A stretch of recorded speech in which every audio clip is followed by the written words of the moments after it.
IndiGo విమానానికి ఇప్పుడు bomb బెదిరింది. ఈ వార్తలు సహజంగా వస్తున్నవే. నిత్యం ఎక్కడో ఒక చోట విమానానికి బాంబు బెదిరింపు వార్త వస్తూనే ఉంటుంది. అయితే ఇప్పుడు సౌదీ అరేబియా జెడ్డా నుంచి హైదరాబాద్కు వస్తున్నటువంటి ఇండిగో విమానంలో బాంబు అమర్చినట్టుగా ఒక బెదిరింపు వచ్చిందట.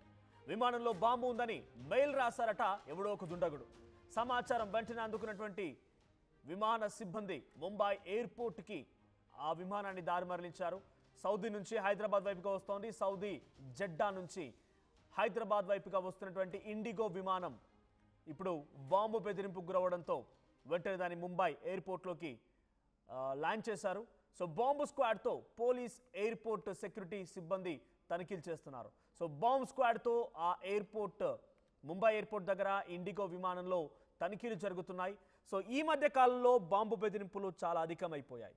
చాలా పెద్ద ఎత్తున బాంబు బెదిరింపులు, మరోవైపు విమాన ప్రమాదాలు, మరోవైపుగా గాల్లోకి ఎగిరిన తర్వాత ఫ్యూయల్ లేదని చెప్పి ఆగిపోవడాలు, ఒక ఇంజిన్ ఫెయిల్ అవ్వడాలు, టెక్నికల్ సమస్యలు, సాంకేతిక సమస్యలు, గాల్లో ఎక్కడో దూరాన కొన్ని వందల కిలోమీటర్ల ఎత్తున అది ఎగురుతున్నప్పుడు అది సాంకేతిక సమస్య అని చెప్పి ఒకవైపుకు వంగిపోయి ఆ తర్వాత కొన్ని చాకచక్యంగా పైలట్లు దాన్ని కంట్రోల్ చేసి మళ్ళీ ల్యాండ్ చేయడాలు, ఇలా చాలా రకాల సమస్యలు ఉన్నాయి.